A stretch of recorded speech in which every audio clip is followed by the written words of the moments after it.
દ્વારકાધીશ મિત્રો, આજ આપણો છે 100થો દિવસ દ્વારકા દર્શનનો અને આપણે આજ જવાના છીએ 5000 વર્ષ જૂનું ભડકેશ્વર મહાદેવનું મંદિરે દર્શન કરવા જવાના છીએ. દ્વારકાના બસ સ્ટેન્ડ થી લગભગ 2 કિલોમીટરના અંતરે ભડકેશ્વર મહાદેવનું મંદિર આવ્યું છે અને તમે દ્વારકા આવો તો જરૂર ત્યાં જાજો. અને અત્યારે અમે જઈએ છીએ ત્રણેય ભાઈબંધ ભડકેશ્વર મહાદેવના દર્શન કરવા માટે. તો હાલો તમને આગળ આગળ જતા જઈએ, એમ બધું દેખાડતા જઈએ, ઇન્ફોર્મેશન દેતા જઈએ. તો હાલો.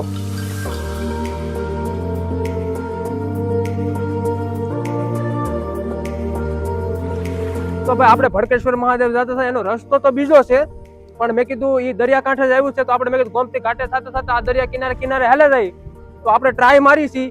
જો મંદિર મળી જાય કે વચમાં રસ્તો કઈ બંધ આવે છે એ જોઈ છીએ. તો આપણે અત્યારે ગોમતી ઘાટે થઈને દરિયા કાંઠે કાંઠે હાલતા હાલતા આપણે જવાના છીએ ભડકેશ્વર મહાદેવે. જોઈ છીએ, આપણે ટ્રાય મારી છીએ.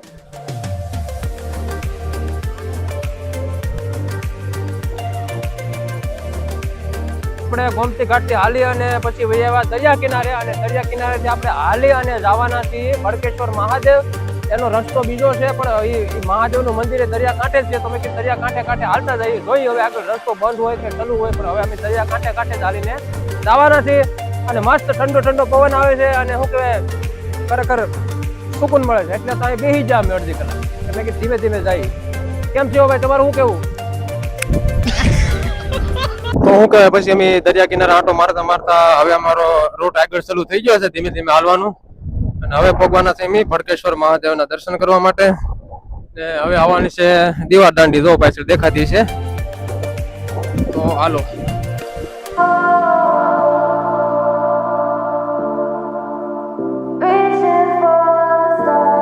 ફાઇનલી હું કે આપણે હાલતા હાલતા દીવા દાંડી પહોંચી ગયા છીએ. કોણ કોણ આસુર દ્વારકાની દીવા દાંડી આવેલા છે એ જરા કમેન્ટ કરજો. ને હવે અહીંથી આપણે મંદિર થોડુંક સેટું છે, એમ તો ઘણું છે, 800-900 મીટર જેવું.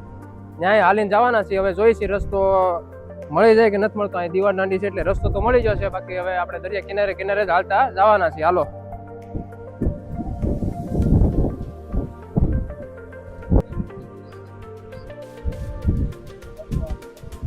તો ભાઈ શું કહેવાય હાલતા હાલતા આપણે દરિયા કિનારે કિનારે આવતા હતા અને મસ્ત એક નજારો આવી ગયો. જોઈ લો, મસ્ત એક શું કહેવાય ખૂબસૂરત બીચ છે. નજારો મસ્ત ટાટો ટાટો આવે છે. હવે ભડકેશ્વર મહાદેવ જો હામાં દેખાય છે, ઝૂમ કરીને લે. એટલે ઈ હવે કઈ સેટું નથી. તો હવે તમને ન્યાના દર્શન કરાવવા મહાદેવના. તો બોલી નાખો હર હર મહાદેવ, જય દ્વારકાધીશ. તો હવે આપણો રૂટ બહુ કઈ લાંબો નથી, ધીમે ધીમે હાલે જાવું અને નજારાના આનંદ લેતા લેતા શ્રીમન નારાયણ નારાયણ નારાયણ.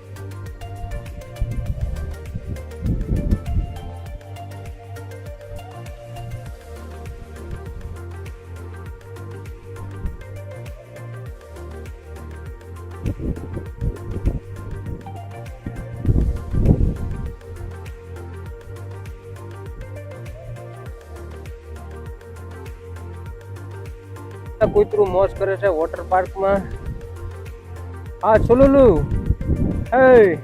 અને જો અહીંયા જો મંદિર હવે નજીક જ પગવા આવ્યા છે. વાહ વાહ. તમે ભાઈ ભડકેશ્વર મહાદેવના મંદિરે દર્શન કરવા આવો તો નજારો કઈક આવો હોય છે મંદિર જવા માટેનો. જોઈ લો, તમને દેખાડું. જો અહીંયા ઢાળ ઉતરી અને બે સાઈડ પાણી હોય અને વૈષ્ણવ છે મહાદેવ બિરાજમાન. તો બોલી નાખો હર હર મહાદેવ. હવે તમને નજીકથી દર્શન કરાવવા. તો ભાઈ ફાઇનલી આપણે દરિયા કિનારે હાલતા હાલતા ભડકેશ્વર મહાદેવના મંદિરે પહોંચી ગયા છીએ.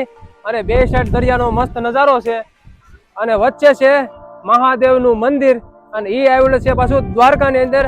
તો હવે તમને દર્શન કરાવું મહાદેવના. તો હાલો.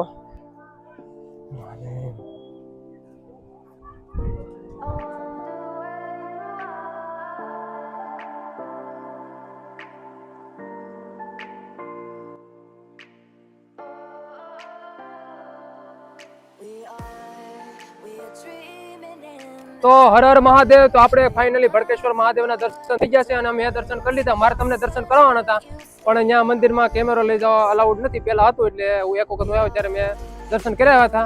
અને હવે શું કહેવાય તમારે આવવું હોય દ્વારકા તો 2 કિલોમીટરની અંતરે જ છે ભડકેશ્વર મહાદેવનું મંદિર. અમે તો દરિયા કિનારે કિનારે આવ્યા એટલે અમારે 2 કિલોમીટર જેવું થયું છે. અને બસ નવા નવા નજારા જોતા જોતા આવ્યા ને અત્યારે તડકો શું કહેવાય 12 વાગે પગ્યા છે એટલે તડકો હાવ ફૂલે ફૂલ છે.